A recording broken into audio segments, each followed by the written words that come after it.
What if I told you that there are words that can hurt a mother more than any physical injury? Words that stay in the memory and hurt for years. In this video, I'm going to reveal the 6 most hurtful things a son can say to his mother, and more importantly, I'm going to teach you how to prevent this from happening in your family. Did you know that children often don't even realize how much their words can hurt? They speak on impulse, in anger, or simply because they haven't been taught the power of words. But the result is always the same: a heartbroken mother. If you are a mother, this video will prepare you to deal with these difficult situations. And if you are a child, it will make you reflect on how your words affect those who love you most in the world. Because at the end of the day, our mother is unique, and when she is gone, there is no way to ask for forgiveness for words that hurt. Stay with me until the end, because I'm also going to tell you the real story of a mother who heard the worst of these phrases, and how she managed to turn this pain into a life lesson for the whole family. You can't miss it. Tip 1, I hate you. These 3 simple words are like a dagger to the heart of any mother. When a child screams, I hate you, they are hurting the person who brought them into the world, who took care of them when they were sick, who lost sleep over them. It is one of the cruelest things you can say to the person who gave you life. The problem is that many children use this phrase when they are angry, frustrated, or when they don't get what they want. They think it's just a way to express anger, but they don't understand that these words are etched into their mother's soul forever. A mother can forgive, but she never completely forgets hearing this from her own child. I'll tell you a real example. A 50-year-old mother told me that 10 years ago, she heard this from her teenage son because she wouldn't let him go out with his friends. Even after so much time, she still remembers the tone of voice, the angry look, and she confesses that even today, when she looks at her son, sometimes that memory comes back. Her son has asked for forgiveness 1,000 times. He's now a responsible adult, but the scar has remained. To avoid this, it is important to teach your child from an early age that anger can be expressed in other ways. We can say, I am very angry. I disagree with you. I need some time alone. There are 1,000 ways to express our frustration without using destructive words. And for the mothers who have heard this, remember, your child spoke out of anger, not truth. His love for you is greater than any words spoken in the heat of the moment. Tip 2. You are the worst mother in the world. This sentence is devastating because it directly attacks the most important role in the life of a woman who chose to be a mother. It is like saying that all the sacrifices, all the sleepless nights, all the care were in vain. It is questioning the essence of what she is most proud of, being a mother. The big problem is that children tend to say this precisely when their mother is truly being a mother. When she sets limits, when she says no to something dangerous, when she wants to protect. It's a cruel irony. The mother is called bad precisely when she is doing the best for her child. I met a woman who told me that she heard this from her 16-year-old daughter because she wouldn't let her travel alone with her boyfriend. Her daughter screamed that all other mothers let her, that she was old-fashioned, outdated, the worst mother in the world. 2 years later, the same daughter thanked her mother for being firm, because she saw friends who got into serious trouble because their parents were too permissive. But the damage was already done. Mom spent months questioning herself, wondering if she was really doing everything wrong. She even sought psychological help because her daughter's words made her doubt herself as a mother. The truth is, being a mother is hard enough without hearing this. Every mother wants to do her best, but no one is born knowing how to be a perfect mother.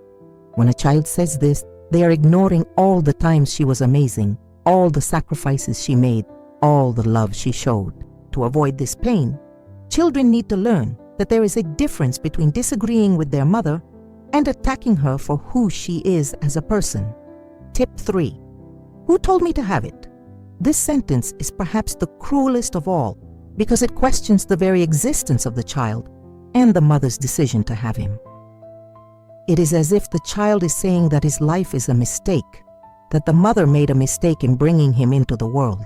For a mother, hearing this is like having her heart ripped out of her chest. The problem is that many young people say this without thinking about the weight of these words. They are angry because they were told off, because they can't do something they want to do, or simply because they are going through a difficult time. But they don't realize that they are attacking the most special moment in the mother's life, when she decided to have a child. A mother told me that she heard this phrase from her 15-year-old son after an argument about grades at school. She said she felt like her world had collapsed.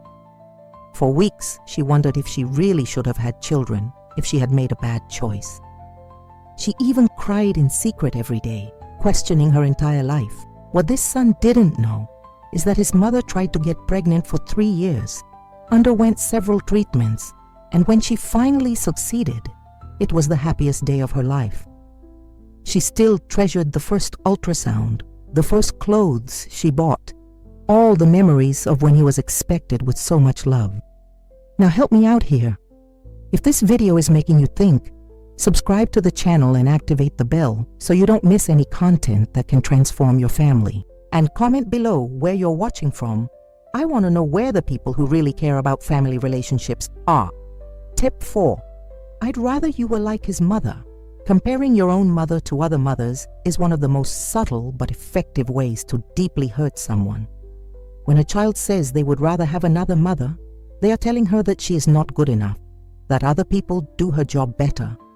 It is a complete rejection of who she is and everything she does. This phrase usually comes up when the child sees that his friend has permissions that he doesn't have, or when his friend's mother seems cooler, more permissive, more modern.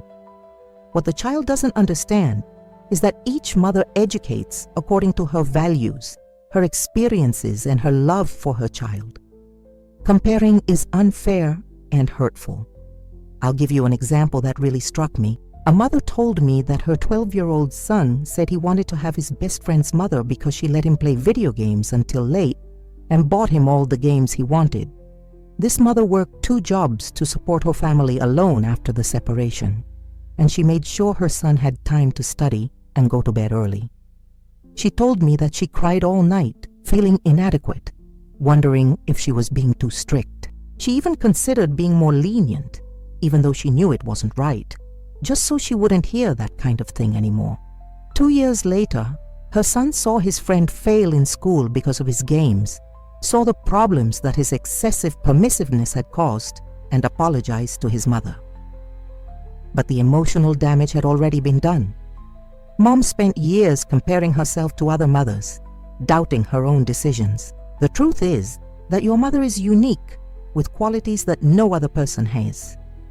She may not be perfect, but she is your mother, and that should be a reason for gratitude, not comparison. Tip 5.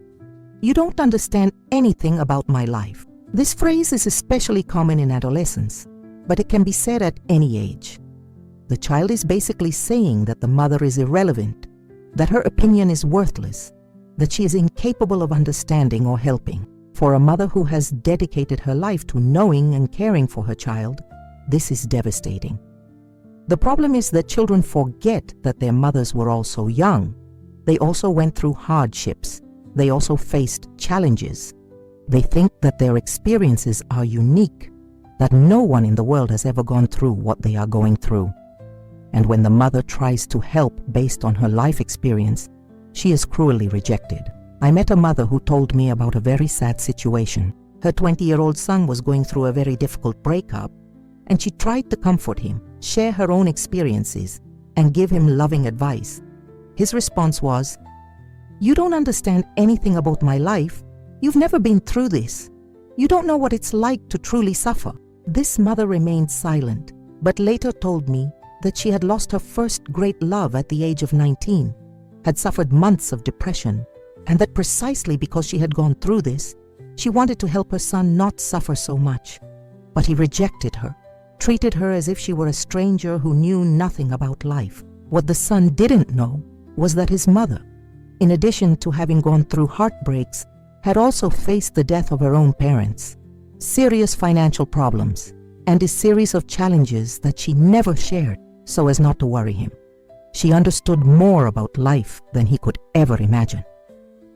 When a child says this, They are closing the door on one of the people who can help them the most in the world. They are missing out on the opportunity to have the support of someone who truly cares about their well-being. Tip 6. My life would be better without you. This is, without a doubt, the most devastating thing a son can say to a mother. It's as if he's telling her that her entire existence is a problem, that she's an obstacle to his happiness.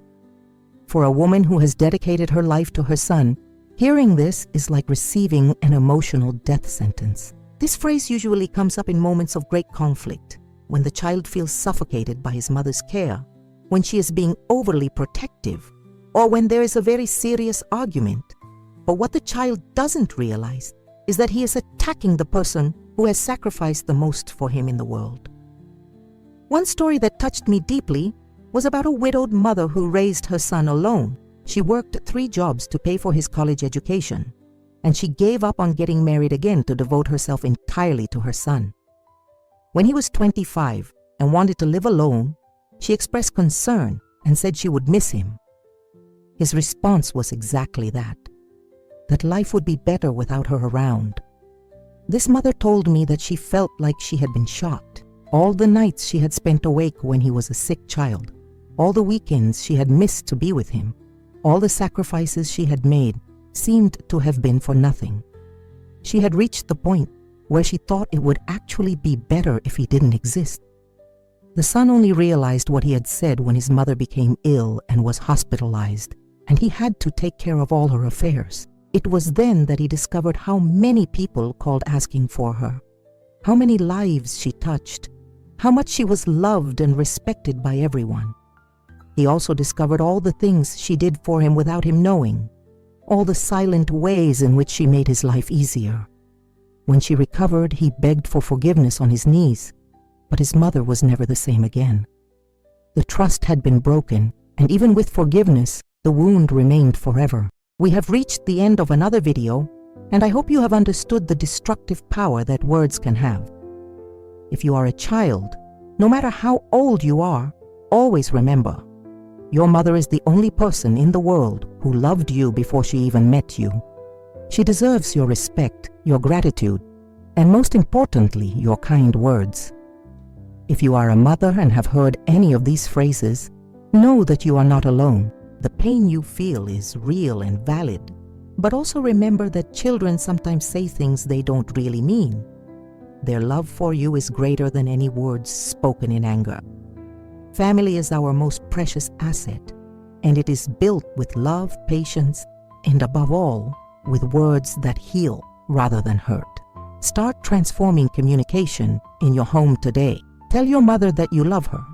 Ask for forgiveness if you have hurt her. And if you are a mother, continue to be that force of unconditional love, even when it hurts. Now tell me, which of these phrases struck you the most? Have you ever heard or said any of them? Share your experience in the comments because your story can help other families heal and love each other more.